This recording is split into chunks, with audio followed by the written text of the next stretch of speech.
This podcast provides a platform for our guests to share their experiences and inspire our listeners to be brave and bold in pursuit of their dreams. As you listen, we invite you to explore how these concepts apply to your own story. You know what to do. Be great and be grateful.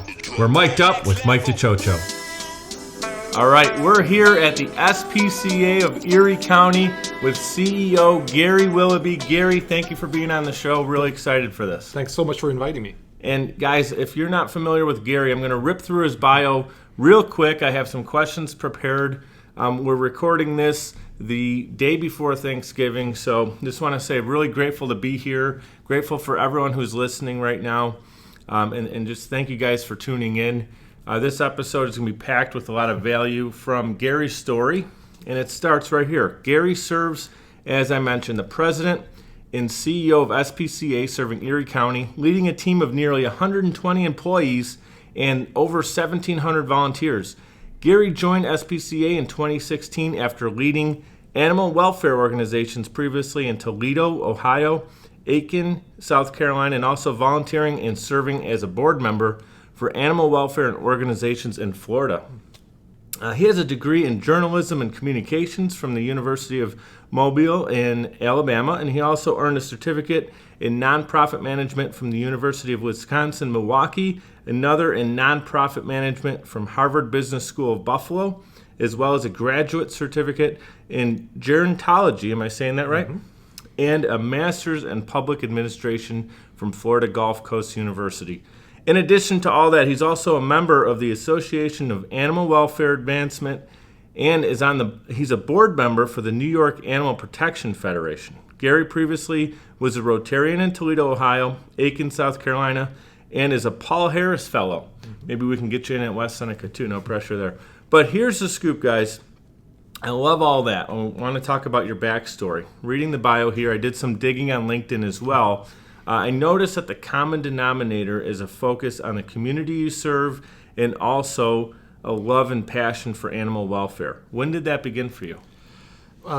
I've always had animals growing up. I come from a long generation of many generations of farmers. Spent every summer in the Upper Peninsula of Michigan on my grandfather's farm. Lots of loving cows and horses and goats and pigs and chickens and rabbits and everything. And adopted my first kitten when I was 11 years old.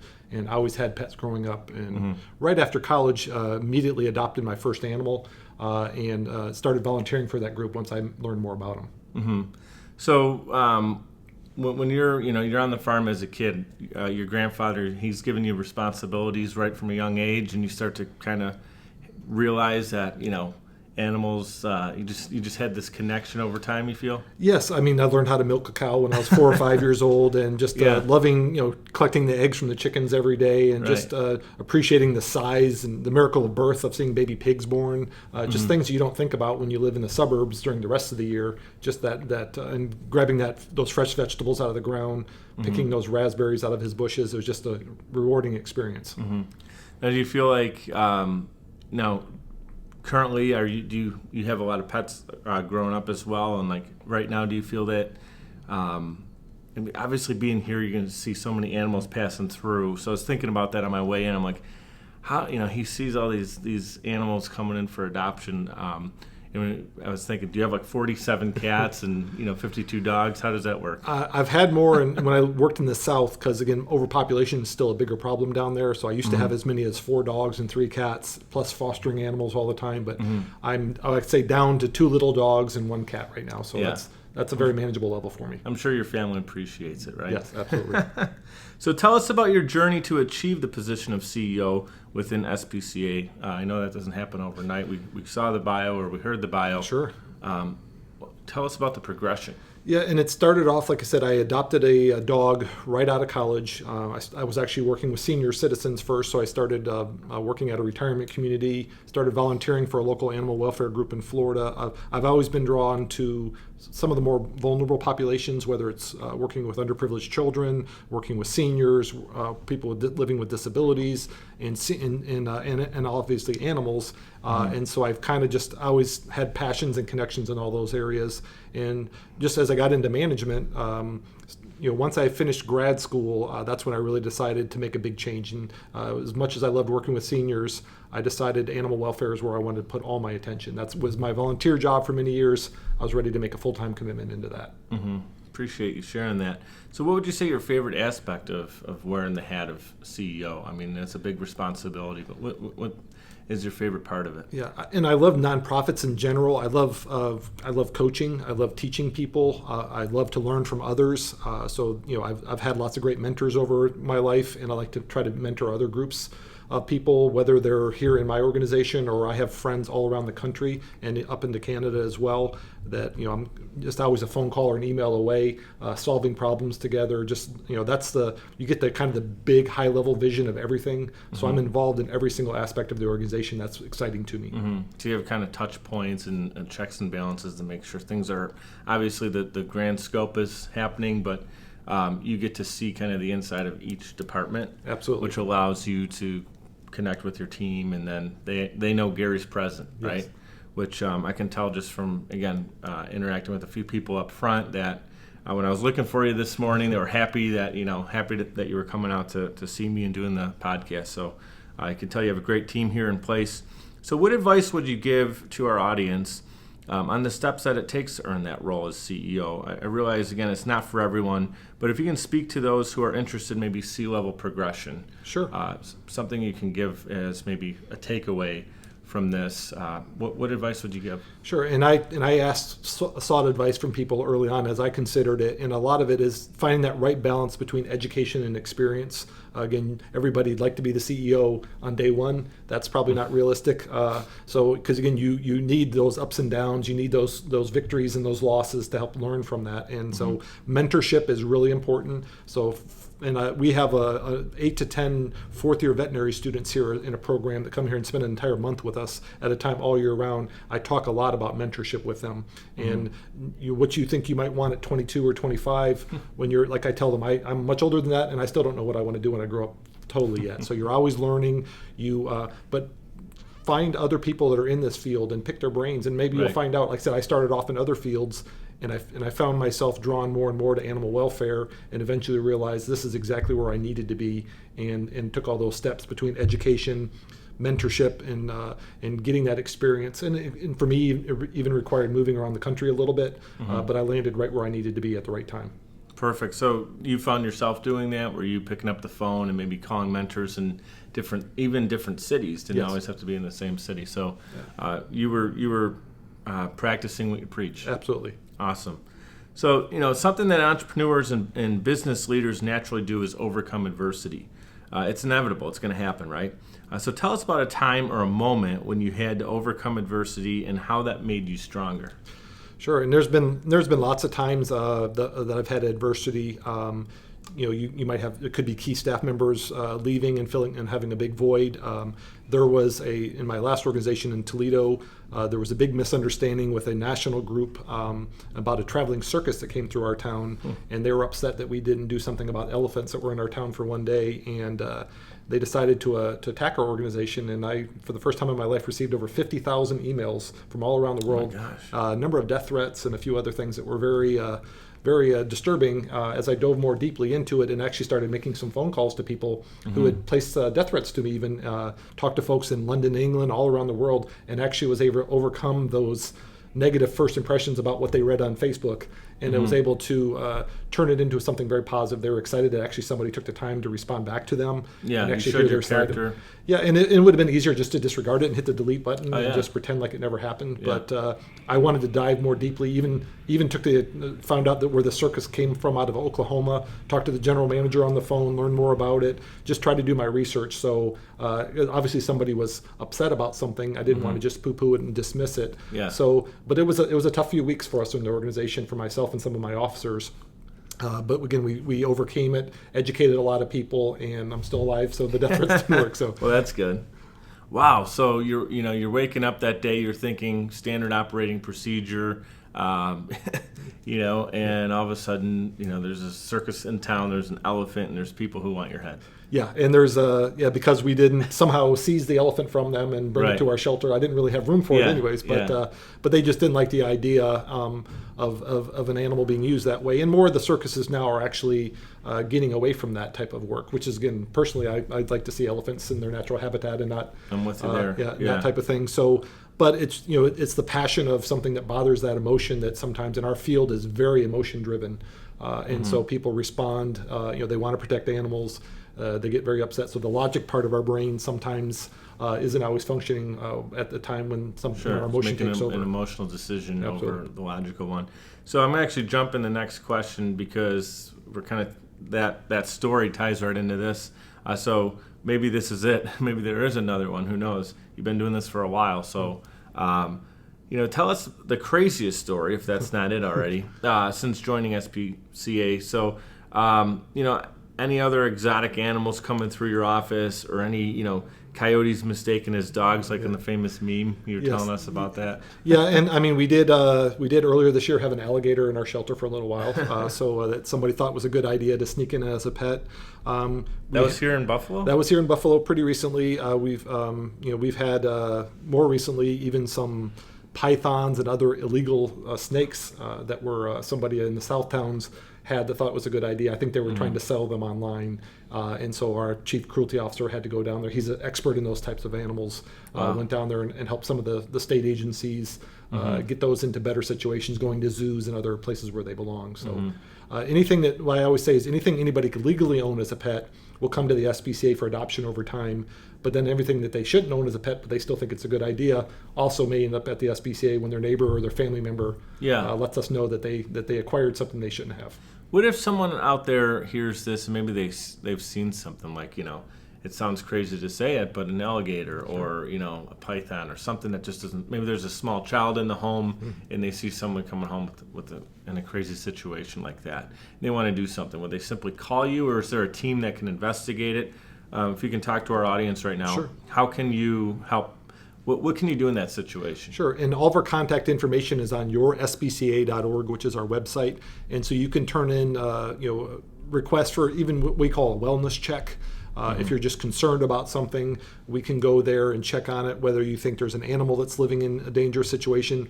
If oftentimes people may have animals that are not zoned for a certain area. So we've had a very large pig that was in a second floor Buffalo apartment earlier this year that somebody thought would be a great companion. We've had a pig in Amherst that was in the seems news. to be more popular than, in social media I'm seeing that I probably have 3 friends that I know of that either currently have or have had a pig as a pet, and it just seems a little bit crazy to me, but they seem like lovable animals or pets too. Yes, they're very smart animals. Again, so they make good pets for people. But again, like a lot of things, you just have to know your zoning laws where you are. Right. And so whether it's the number of dogs you can have in a particular city or the type of species of animals, gotta play by the rules. Absolutely. And when they don't, a lot of folks, especially if you're in Buffalo or areas where people live close together, you'll have a neighbor that'll be not afraid to call and say, "Hey, my next door neighbor has something in their backyard they shouldn't have." Yeah, a little tattletale going on. Especially landlords and property owners. Yes. So I learned that during your presentation, and thank you again for coming in to speak with West Seneca Rotary. Did a phenomenal job there. A few weeks back, the number was 1,700 active volunteers. Maybe it's north of that now. That helped make SPCA possible. I know you made sure at the end of your presentation you said, "Look, none of this happens without our volunteers." And so, in what ways can someone volunteer? You mentioned it's yourspca.org. Correct. So if they go on there, they simply tune in and then can volunteer, or is there kind of like an initiation process? Yeah, there's an orientation process, and there are so many different ways you can volunteer, and a lot of it's depending on your skill sets, your interests, your schedule availability. So you could help out at special events. You can help out. We have groups that just cat cuddlers that spend time with the cats. We have folks that walk dogs, folks that help people try to find the right animal for adoption. We have people that volunteer in our little pet shop, gift shop that we have. doing laundry, just about anything. Some people maybe don't want to do something. They might have a really hard job and they just want something they don't have to think about too hard. So they just enjoy coming in there, seeing the animals, and maybe they do want to do laundry for a little while. Sure. Or they want to clean a certain area, or they want to, we have volunteers that help us keep the grounds looking really nice as well. So they might want to plant plants or pull weeds. So there's quite a range of different positions available. You can put people in with their strengths, and then, someone can maybe move around so they're not doing the same monotonous thing. Although even if they were doing that, they're really helping out a greater good. Yes. But you want to make sure someone's still doing it passionately. Yes. And not there and kind of clocked out, right? Yeah, absolutely. So, and some people can volunteer from their home and foster, like very young kittens. Okay. Or we have a very active wildlife department. A lot of people will work with the young feeding baby birds. As you can imagine, they want to eat often, and they're there with the little droppers, and they're feeding the birds, the little squirrels, the baby possum, all those types of animals. So we try to find out what their interests are. We have a lot of volunteers that do pet therapy. So our Paws for Love program, if you're ever in the Buffalo airport, you might see dogs and their trainers out there. Those are our folks that are out there helping to ease the stress of flying. Yeah. We have them, they're at even at funeral homes sometimes. They are at nursing homes, hospitals, working with veterans. So those folks are out in the community doing great work on their schedule. We coordinate them with the hospital, the VA, wherever they want to go to make a difference out there one-on-one. Is there anything in particular right now you might need more volunteers in? And keep in mind, this episode is being recorded the day before Thanksgiving, but most likely will be out middle of December. So this time of year, is there a particular, maybe you have more events or more... Sure. It's slightly a quieter time for us, so it's a good time to sign up and go through orientation and learn a little about it. The warmest months of the year are when we tend to have the most animals in wildlife, and also the most cats and kittens. We do always need foster homes. We have dogs here all year round, so always, if you're a hardy type person who doesn't mind walking a dog out in the snow, sometimes helping us even shovel the driveway a little bit to get a little bit of exercise when we know there's going to be a lot of food passed around the table over the next few weeks. Absolutely. And a lot of the dogs get very cooped up that are here in the wintertime. They want to get out and play. And so having more volunteers doing shorter walks might be better for everybody. So that way we don't want to have anybody exposed to the elements any longer than they need to. I'm sure the dogs aren't going to say, another walk today? Jeez. They don't mind. They'll find time in their schedule. We just did this. Yeah, of course. So something, again, learn through your bio, learn through the presentation. And I think it's really something I'd like to get on the podcast. You've lived in Michigan, Florida, South Carolina, Alabama, Ohio. Did I say that yet?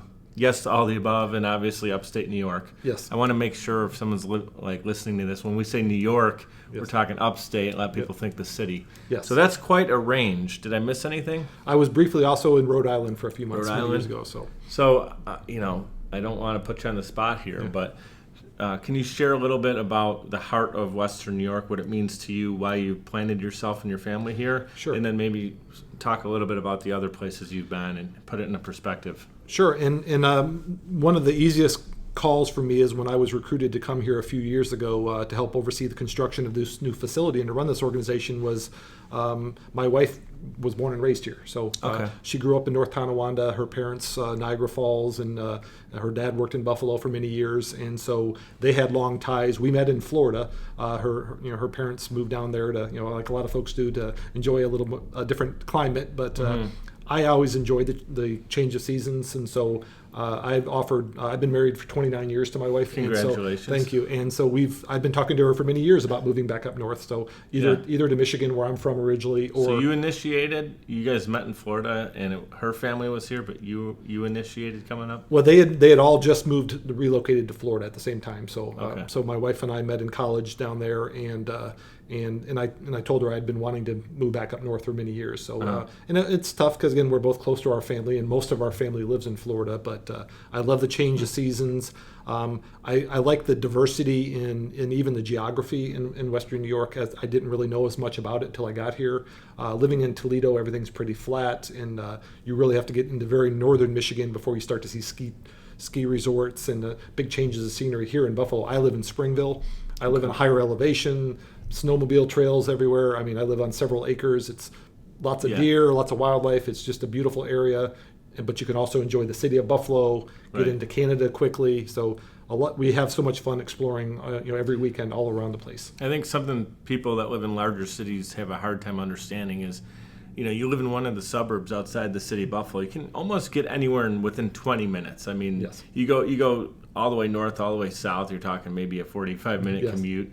If it's traffic, you might have an hour commute ahead of you. But usually it's like you want to go, Amherst to Orchard Park to Cheektowaga sure. to NT, and it's all about a 20, 25-minute drive, Yeah. And then what I took away from what you mentioned there is, you have some land and you have some greenery, right? Yes. But in the fall, it's beautiful. Absolutely. The winter, I'm not a big fan of the snow, but do you embrace it a little bit now? I do, and we do have miles and miles and miles of snowmobile trails right out our backyard, so we're looking at possibly getting a snowmobile this winter. Yeah, so if you play in the snow, that's yes. a whole different yes. game, right? I do a lot of hiking. You have driving in it to work sometimes. There's days where I'm like, Yeah. why did I buy a house in Springville? Yeah. But once I'm here, I've learned all the back roads and just drive smart and safely and leave early and get here on time and that type of thing. I may drive 20 miles an hour to get here on side roads in the wintertime, but when I get home, it's just so beautiful and just kind of I first lived in Williamsville when I got here in the suburbs, and that just wasn't, I've done that most of my life, and I was ready for a change. Mm-hmm.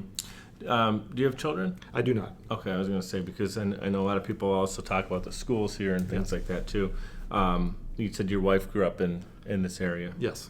So tell us a little bit, tell the audience here a little bit about, if you can leave them inspired, right? So the mission of my show is, you may have heard me say this on the other episodes as well, but to be brave and bold in pursuit of their dreams. So if you can tell someone listening right now, what inspiration would you like to share with them? Yeah, and I think my story was taking a chance, a leap of faith when I knew it was what I wanted to do. I left an opportunity where I was working in Florida, took a pretty large pay cut, no benefits, and moved out of a beautiful facility with a great job to South Carolina, rural South Carolina, and worked in a very, very modest shelter at first. To take that chance. It was a big leap of faith for my wife and I. I'd never lived in South Carolina before. I'd only visited it once before, and all of a sudden now I was their first executive director they ever had. It was just 400 or 500 miles away from where I was living. Like I said, I had to really line up. It took me a year and a half to sell my house in Florida because it was right at the housing crunch, but it was one of those things that was just a calling for me. I just felt like this is what I want to do with the rest of my life.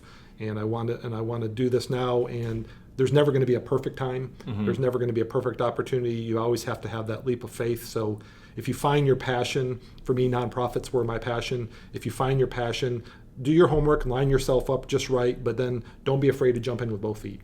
Yeah. So kind of listen to your heart, right? And then you took action right away. Absolutely. And it's scary, right? But would you say as you're doing it, when you're so on purpose, people are probably challenging you to do something, especially if you're taking a pay cut. Most close family members, really, they're loving on you, but Sure. but when they're also thinking about your well-being, and so they can kind of misdirect, not intentionally even. So when you follow your heart, you knew, man, this is going to lead me to where I really want to go. And look, did it work? Yeah. So and far, I'm sure. I mean, well, Yeah. you've been here at the Erie County division for 3 years. Yeah, it'll be 4 years in March. 4 years now, yeah. coming up in March. Okay. Couple stats I wanted to share with the audience, which I think is really powerful, and then we'll talk a little bit about Gary outside of SPCA, if you don't mind doing Sure. that, right? So really, these numbers are huge. So 8,500 animals are admitted each year. Is that right here in this Correct. building? 8,500 local, 6,500 calls to help injured animals last year alone. 3,600 wild animals admitted each year. 2,800 animals placed in foster care. 1,800 are rescued. 1,600 transported to humane groups. That was last year alone. Over 1,000 homes volunteer to take in foster pets each year. Thank you to all those that do that. 900 animals cared through Yelp to Help. I'll have you talk about that. And then 300 are seized from cruel living conditions last year alone. And as I mentioned, over 1,700 local volunteers. So anything you want to add to that? And then can you talk about Yelp for help? Yes, and we also, on top of that, we had a couple of thousand patients at our Ypsilanti Veterinary Clinic, which is a low-cost public clinic, so that's a new initiative as well. Most of those folks have never had a veterinarian before. So we're very fortunate that Stan and Judy Lipsey, Stan Lipsey ran the Buffalo News for many years. They made this large donation to build our clinic for us, and so that's been a great program for us. As I also mentioned, we have the Lincoln Memorial University Veterinary School. We have a full-time professor and about 100 students per year that spend a month at a time here. They do a lot of low-cost work for the public as well, for people that otherwise might have to surrender their pets for medical costs. So that's been a great thing. The Yelp for Help is what our donors do when animals come in here often that are brought to us that need above and beyond just your routine vaccines and spay neuter. They may have been hit by a car, they may have swallowed something they shouldn't have and need extensive surgery. They may need above and beyond. Sometimes we may spend several $1,000s on one particular animal that's going to have a couple $100 adoption fee at the end of the day. And so they make it all possible that maybe 10 or 20 years ago, those animals wouldn't have had a chance of ever even going up for adoption again. So the public is very supportive of that program, knowing that if money is the only obstacle of getting that animal a forever home, they help us intervene when those medical costs get skyrocket in some of these cases. It's great. I have to say, too, walking through the facility here, I'm looking at some of the rooms. I mean, I came in through the dog wing, right? Yeah, the admission area. Area, yes. And I thought, well, they're telling me to go to the dog admissions. What is this all about? Is this a prank? I mean, is Gary on an inside joke? But I took a peek in the rooms, and they were so nice. I mean, they look nicer than some of the offices I've seen, for humans. So, and they're set up for really great care right from the get-go. And they're set up for private conversations, because sometimes people may think they have to surrender their pet. They may be very emotional when they're here, but there may be simple behavioral help we can offer them, or medical care, or other resources helping them find a pet-friendly rental, whatever it may be. The last thing we want to do is break up that family. We're here as kind of the last resort for them, but often that education and giving them alternatives to surrender is the best approach. Yeah, and it's the most comfortable environment you could really provide in that situation. Absolutely. It's tough. It's emotional for everybody involved. All right, let's talk for a second about Gary outside of here. What are some of the things you enjoy doing, and what can you share with us? Sure. I love being outdoors. I love exploring all the county and state parks. I love bicycling, and I love kayaking. Love swimming in the summertime in the couple weeks that it's warm enough to go swimming. Right. I still enjoy playing basketball. I played in high school and college, and so I play in some of the Healthy Buffalo basketball leagues. It's getting a little harder. I have a lot of miles on my legs, but still enjoy doing that. One of my wife and I, our favorite things we love to do is I love history. We love going to antique auctions, estate sales. We love architecture. We love going to old buildings. So anything that has kind of a story of a history.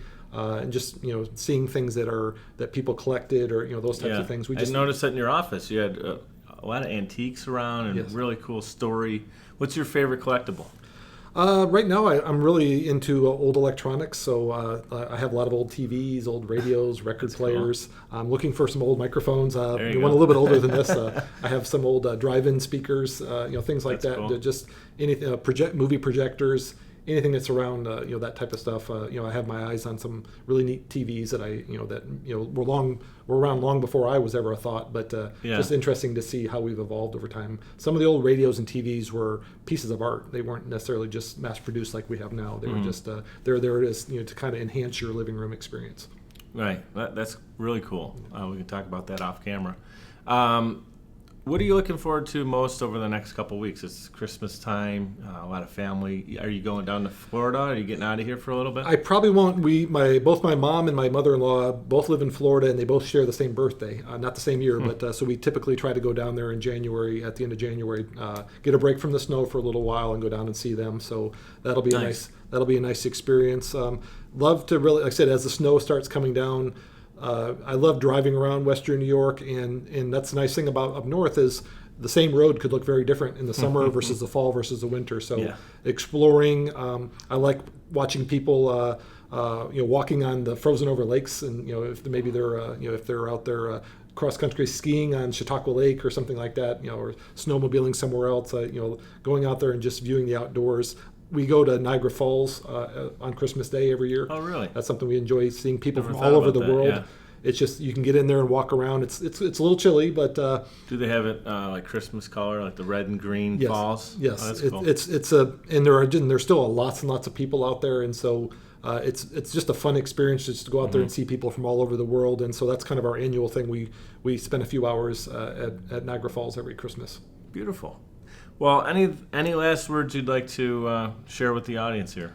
Thank you for the opportunity. Like I said, if you're thinking about your future or what you might want to do, I can't overemphasize the value of mentorship, of reaching out. It could be somebody in your family, a teacher, a coach, somebody that you've worked with in the past, asking them questions. How did they get to where they are? What would they do differently? What steps should they take in order to fulfill that? I did that even when I was thinking about what topics to take in grad school. Met with professors ahead of time as I went back and forth between an MBA and a master's in public administration, the pros and cons of both, those types of things, and just talk to people ahead of time before I just jumped in with both feet. Right. So again, there are a lot of very willing people out there willing to share their stories. So I'm often contacted, whether it's somebody at University of Buffalo for a class, or students will talk to me about how I got there. I really appreciate that because, again, that's what I did. My first job out of college was at a retirement community. I met some of the most interesting people I could ever hope to meet. People that worked on the Manhattan Project during World War II, a colonel who was part of integrating Little Rock, Arkansas back in the 50s, another gentleman who was friends with Winston Churchill during World War II.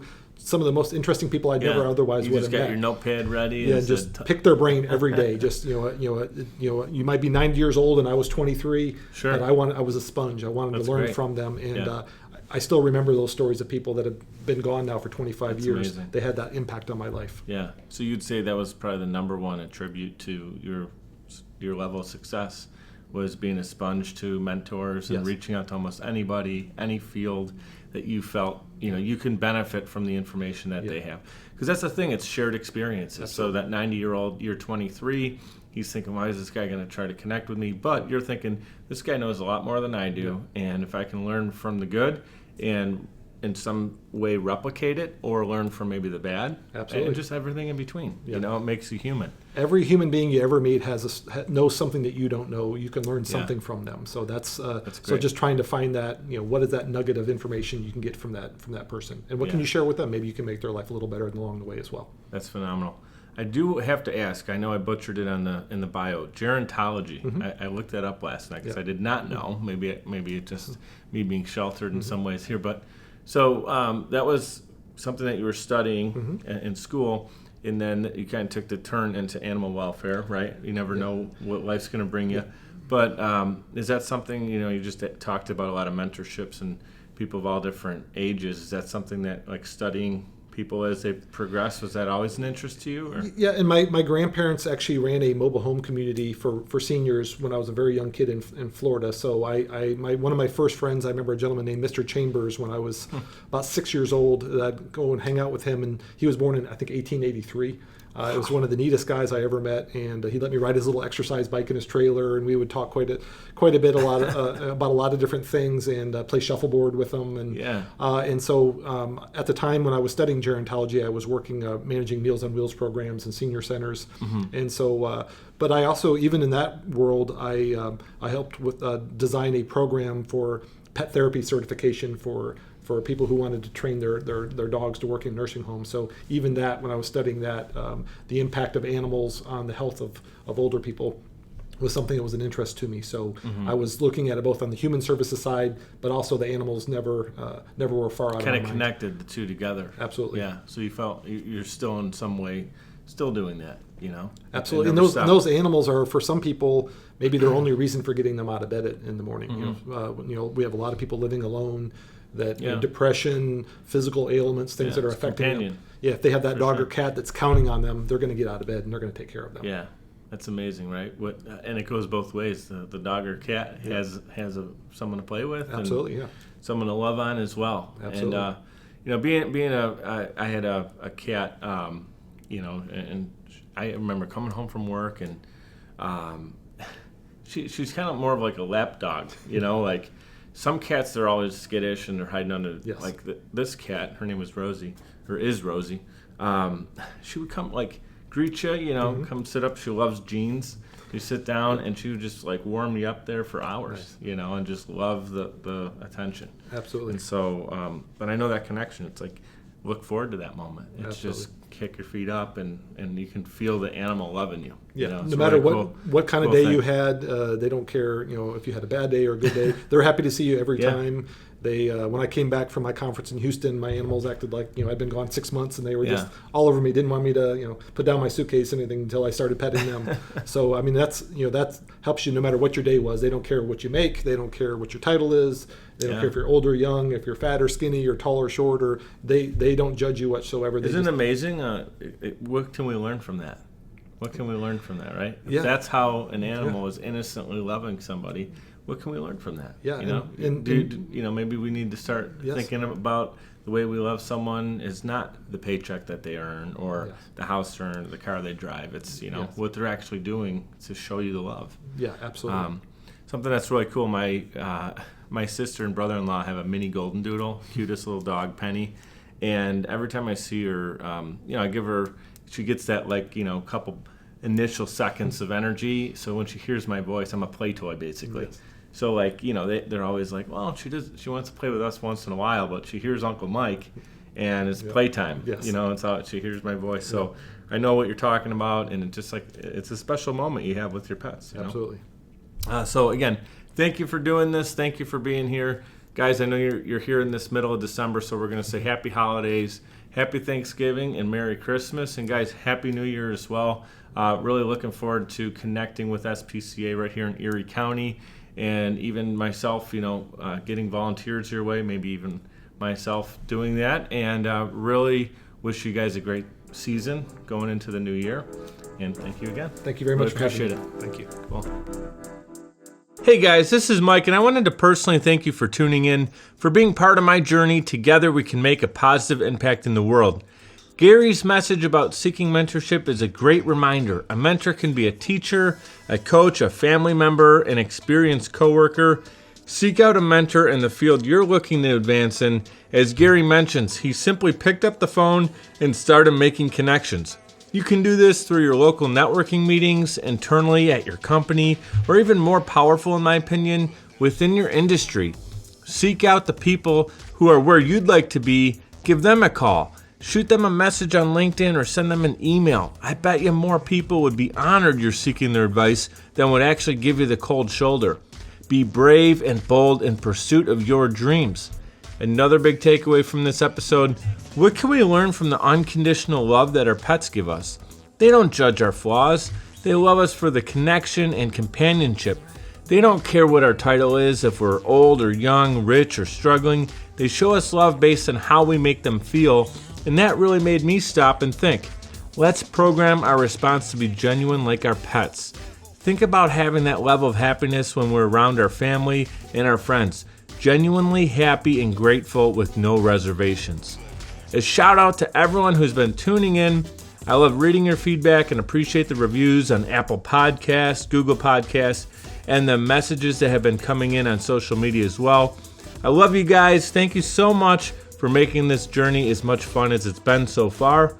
I'm doing what I love, and it's awesome to hear that it's showing up in the podcast. If you haven't left a review yet, it's greatly appreciated if you do. And of course, if you share any content on social as well, I see it all and I appreciate you helping me spread the love.